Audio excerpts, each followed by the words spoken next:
அஸ்ஸலாமு அலைக்கும் வரஹ்மத்துல்லாஹி வபரகாத்துஹு. அல்ஹம்துலில்லாஹ்.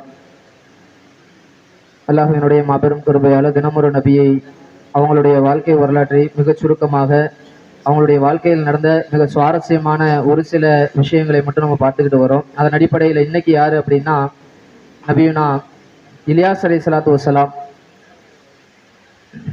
இந்த பனி இஸ்ரவேலர்களுக்கு அல்லாஹ் ஜல்ல சுப்ஹானஹு வ தஆலா எவ்வளவு பரக்கத் செஞ்சிருக்கிறான்னா, அனுப்பப்பட்ட மேக்சிமம் நபிமார்கள் அதிகபட்சமா அல்லாஹ் இந்த பனி இஸ்ரவேலர்களுடைய கூட்டத்துக்கு தான் அல்லாஹ் அனுப்பியிருந்தான்.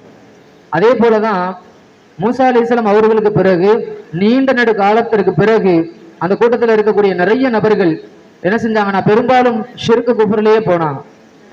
அல்லாஹ் ஜல்ல சுப்ஹானஹு வ தஆலா அவங்களுக்கு நேர்வழி காட்டணுன்ற அடிப்படையில நபினா இலியாஸ் அலைஹிஸ்ஸலாம் அவங்களை என்ன செய்யறாங்கன்னா, இந்த இலியாஸ் அலைஹிஸ்ஸலாம் யார் அப்படின்னா ஹாரூன் நபியினுடைய மூன்றாவது தலைமுறையில் வந்தவர்கள்.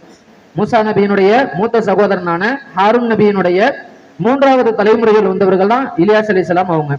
அப்போ இவங்க என்ன செய்யறாங்கன்னா, அந்த மக்களிடத்துல போயிட்டு நிறைய தடவை சொல்றாங்க, நீ என்ன செய்யுங்க ஓரிரை கொள்கையிலேயே வாங்க, ஓரிரை கொள்கையிலேயே இருங்க அப்படின்னு சொல்லும் பொழுதெல்லாம் அவங்க என்ன செய்யறாங்கன்னா, எல்லா நபிமார்களையும் எப்படி அவங்க பொய்ப்படுத்தினாங்களோ கேலி கிண்டல்கள் செய்தார்களோ அதே போல என்ன செய்யறாங்கன்னா இலியாஸ் அலைஹிஸ்ஸலாம் அவங்களையும் கிண்டல் செய்யறாங்க. அப்போ அந்த மக்கள் இடத்துல அந்த நாட்டை சொல்லும் பொழுது சிரியா நாட்டினுடைய ஒரு பகுதி, சிரியா நாடு என்ன செஞ்சனா சிரியா நாட்டை பல பங்குகளாக பிரிச்சு அதுல இருக்கக்கூடிய பல பகுதிகளை ஒவ்வொரு பெரும் அரசர்களுக்கு கொடுத்தாங்க. அதே போலதான் சமாரியா என்கிற ஒரு பகுதியை ஒரு நகரத்தை என்ன செஞ்சாங்கன்னா அஹப் என்கிற ஒரு அரசனுக்கு கொடுத்தாங்க. இந்த அஹபுக்கு ஒரு மனைவி ஒருத்தங்க இருந்தாங்க. யாருன்னா அவங்க பேரு ஜெசல் அப்படின்னு சொல்லப்படுது. அதே நேரத்துல இன்னொரு பெயரும் சொல்லப்படுது. அப்போ இந்த பெண்மணி என்ன செஞ்சாங்கன்னா அந்த அரசனுக்கு ஏத்த மாதிரியே, அரசனும் மோசமானவன் தான், எல்லா காலத்திலையும் வாயை திறந்தாலே பொய் தான். ஒரு சிலையை என்ன செஞ்சாங்கன்னா கிட்டத்தட்ட 60-70 அடி வரைக்கும் ஒரு சிலை, பெண் சிலையை செஞ்சு வச்சு அந்த சிலை தான் என்னது இறைவன் என்கிற அந்த கோட்பாட்டை, அந்த ஓரிரை கோட்பாட்டை உடைச்சு அவன் என்ன செஞ்சான், அவன் ஒரு கோட்பாட்டை, அவன் ஒரு கடவுள் பக்தி என்ன செஞ்சானா உருவாக்கி வச்சிருந்தான். அப்ப அந்த பெண் சிலையை தான் எல்லாரும் வணங்கணும் அப்படிங்கிற அந்த ஒரு விஷயத்தை என்ன செஞ்சானா மக்கள் இடத்துல பனி இஸ்ரவேலர்கள் இடத்துல புகுத்தி அவர்கள் எல்லாம் என்ன செஞ்சான், அந்த சிலைக்கு பேர் என்ன சொல்லுவாங்கன்னா பால்னு சொல்லுவாங்க. பால் அப்படிங்கிற அந்த பெண் சிலை, அந்த சிலையை எல்லாருமே வணங்கணும்ன்ற அந்த அடிப்படையில என்ன செஞ்சா மக்களை ஆட்சி செய்து வந்தான். அப்ப இந்த நேரத்துல என்ன செய்யறாங்கன்னா இலியாஸ் அலைஹிஸ்ஸலாம் அங்க என்ன செய்யறாங்க, அல்லாஹ்வால் அனுப்பப்பட்டு பனி இஸ்ரவேலர்கள் இடத்துல சொல்றாங்க, இந்த மாதிரி என்ன செய்யாதீங்க, சிலைகளை வணங்காதீங்க, சிலைகளான என்ன செய்ய முடியாது, உங்களுக்கு எந்த காலத்திலையும் உங்களுக்கு பிரயோஜனம் அளிக்க முடியாதுன்னு என்ன செய்யறாங்க சொல்றாங்க. அதை என்ன செய்யறாங்க அந்த அரசன் உதறி தள்ளிடுறான். உதறி தள்ளிட்டு சில காலங்கள் கடந்து போகும் பொழுது அவனுடைய மகனுக்கு கடுமையான ஒரு நோய், எங்கேயுமே தீர்வு கிடையாது, எங்கேயுமே தீர்வு கிடையாது. அவன் உருவாக்கி வச்ச அந்த சிலை இடத்துல என்ன செய்யறான்னா அதிகமான நாட்கள் என்ன செய்யறான், கடுமையான வணக்கங்கள் புரிகிறான். இருந்தும் கூட அல்லாஹ் கொடுத்த அதாபாச்சு அது நீங்கள என்ன செய்ய கடுமையா நீண்ட நாட்கள் போய்கிட்டே இருக்குது. அவன் என்ன செய்யறான்னா பல தடவை பல பூசாரிகளை வச்சு கிட்டத்தட்ட அவனுடைய கோயில் அந்த பால் என்ற அந்த சிலையை உருவாக்கி வச்சான் பாத்தீங்களா, அந்த கோயிலுக்கு மட்டும் 400 பூசாரிகளை ஏற்பாடு பண்ணி வச்சிருந்தான். அந்த 400 பூசாரிகள் இடத்துலயுமே என்ன செய்யறான்னா அங்க பூஜை செய்ய சொல்றான். அவனுடைய அந்த விக்கிரகம் அந்த சிலையினுடைய வணக்கத்துல மிக ரொம்ப ஆழ்ந்த என்ன செஞ்சா மூழ்கி போய் இருந்தான். இருந்தும் கூட அந்த சிலை பிரயோஜனம் அளிக்கல.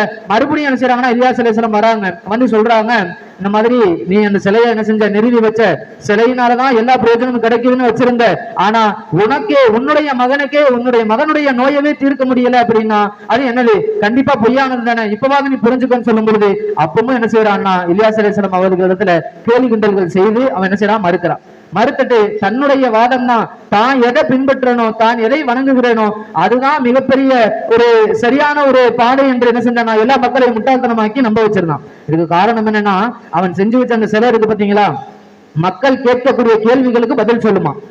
அது எப்படின்னா ஷைத்தான் என்ன செய்வான், அந்த பொம்மைக்குள்ள போய் உட்கார்ந்துருவான். அந்த சிலையினுடைய வயிற்று பகுதியில் என்ன செய்வான்னா ஷைத்தான் உள்ள உட்கார்ந்துகிட்டு தன்னுடைய ஆற்றலால் என்ன செய்வாங்க அந்த சிலையை பேச வைப்பான். மக்கள் கேட்கக்கூடிய எல்லா கேள்விகளுக்கும் பதில் சொல்றது. சொன்னா என்ன செய்வாங்க மக்கள் முட்டாள்தனமா நம்பிதான் என்ன செய்வாங்க, நம்பதான் செய்யணும். அப்ப நம்பிட்டாங்க. நம்பி என்ன செஞ்சாங்கன்னா இங்க இலியாஸ் அலைஹிஸ்ஸலாம் அவங்க சொல்லக்கூடிய அந்த கூற்றை என்ன செய்யறது இல்ல, துளி கூட மதிக்கிறது இல்ல, துளி கூட ஏத்துக்கிறது கிடையாது. அப்போ நிறைய நாட்கள் கடந்து போகுது. ஒரு கட்டத்துல என்ன செய்யறாங்கன்னா தன்னுடைய மகன் நோய்வாய்ப்பட்டதனுடைய காரணம் இலியாஸ் இருக்கிறதுனாலதான் தெய்வம் கோபப்பட்டுருச்சுன்னு சொல்லி இலியாஸ் அலைஹிஸ்ஸலாத்தை கொலை செய்யறதுக்கு ஏற்பாடு செய்யறான். அப்ப என்ன செய்யறாங்கன்னா அதுல பயந்து பட்டுன்னு என்ன செஞ்சாங்க கிளம்பி மலை பிரதேசத்துக்கு போறாங்க. கிட்டத்தட்ட 7 வருஷம் என்ன செஞ்சிருக்கிறாங்க மலை பிரதேசத்திலேயே வாழ்ந்திருக்கிறாங்க. மறுபடியும் அங்க இருந்து என்ன செய்யறாங்கன்னா கீழே இறங்கி வராங்க. அதே மாதிரியே கூப்பிடுறாங்க. அதே மாதிரியே நடக்குது. அவன் என்ன செய்யற, ஏத்துக்கிறல, மறுபடியும் மலை பிரதேசத்துக்கு போயிடுறாங்க. சரியான கடுமையான வெறுப்பின் காரணமாக அங்கேயே இருந்துடுறாங்க. அப்போ அல்லாஹ் ஜல்ல சுப்ஹானஹு வ தஆலா என்ன செய்யறான்னா வகி அனுப்புறான். வகி அனுப்பி இந்த மாதிரி என்ன செய்யுங்க, நீங்க போங்க. அவன் அந்த மன்னன் என்ன செய்வான், அந்த அரசன் அகபங்கிற அரசன் என்ன செய்வான்னா, இலியாஸ் அலைஹிஸ்ஸலாம் அவங்களை ஏமாத்தி கூட்டு வந்து எப்படியாவது கொண்டுறணும் அப்படின்னு சொல்லிட்டு ஒரு பெரும் கூட்டத்தை என்ன செய்வானா அனுப்பி வைப்பான். அனுப்பி வைக்கும் பொழுது அந்த கூட்டம் என்ன செய்யும்னா போய் இலியாஸ் அலைஹிஸ்ஸலாம் அவங்களை கூப்பிடுவாங்க. இலியாஸ் என்ன செய்வாங்கன்னா அல்லாஹ் இடத்துல கையேந்திடுவாங்க. அல்லாஹ் என்ன செய்வான்னா மேல இருந்து நெருப்பால் புளியக்கூடிய மலையை அல்லாஹ் என்ன செஞ்சிருவாங்கன்னா அந்த 50 நபர்கள், கிட்டத்தட்ட 50 நபர்கள் வருவாங்க. அந்த 50 நபர்கள் மேலேயுமே அந்த மலை துளி விழுந்து மொத்தமா அவங்களை கரிக்கணும். திருப்பி என்ன செய்வாங்கன்னா இந்த செய்தி அவனுக்கு போன உடனே மறுபடியும் என்ன செய்யறாங்கன்னா ஒரு பெருங்கொண்ட கூட்டத்தை மறுபடியும் அனுப்புறான். அதே போலவே அல்லாஹ்கிட்ட அவங்க என்ன செய்யறாங்க, இலியாஸ் அலைஹிஸ்ஸலாம் கை தூக்குறாங்க. அந்த கூட்டம் அழிந்தது.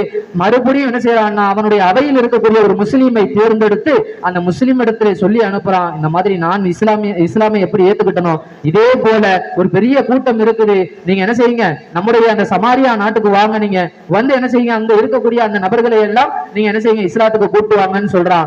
அந்த அந்த முஸ்லீம் இருக்காரு பாத்தீங்களா, அவர்கிட்டயே சொல்லி அனுப்புறான், இந்த மாதிரி வரல அப்படின்னா உங்க பின்னாடியே என்ன செய்வாங்க, பெரிய உடம்பை கொண்ட ஒரு தடியான உடம்பை கொண்ட சில நபர்கள் வருவாங்க, அவங்க என்ன செய்வாங்கன்னா இலியாஸை கொன்றுவாங்கன்னு சொல்றாங்க. இப்போ இதை என்ன செய்யறாங்கன்னா அல்லாஹ் ஜல்ல சுப்ஹானஹு இலியாஸ் அலைஹிஸ்ஸலாத்துக்கு சொல்லிட்டான், வஹீல சொல்லிட்டான். சொன்ன உடனே இலியாஸ் என்ன செய்யறாங்கன்னா மறு வார்த்தை பேசாம அந்த முஸ்லீம் கூப்பிட்ட உடனே, அந்த இஸ்லாமான நபர் கூப்பிட்ட உடனேயே அவர் கூடயே என்ன செய்யறாங்க போறாங்க. போகிற சமயம் அவங்க அந்த ஊர்ல கால் எடுத்து வச்ச உடனே அவன் மகன் என்ன செஞ்சா மௌத்தாயிட்டான். அந்த அகபுடைய மகன் மௌத்தாயிட்டான். இத பார்த்த உடனே அவனுக்கு கடுமையான ஒரு குழப்பம் ஏற்பட்டுருச்சு. அவன் கொல்லணும்னு நினைச்சான் இலியாஸ் அலைஹிஸ்ஸலாத்தை.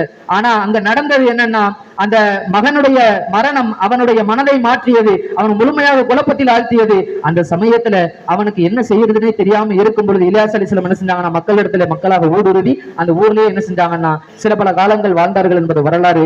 வாஹிதாவான அல்ஹம்துலில்லாஹி ரப்பில் ஆலமீன். அஸ்ஸலாமு அலைக்கும் வரஹ்மத்துல்லாஹி வபரகாத்துஹு.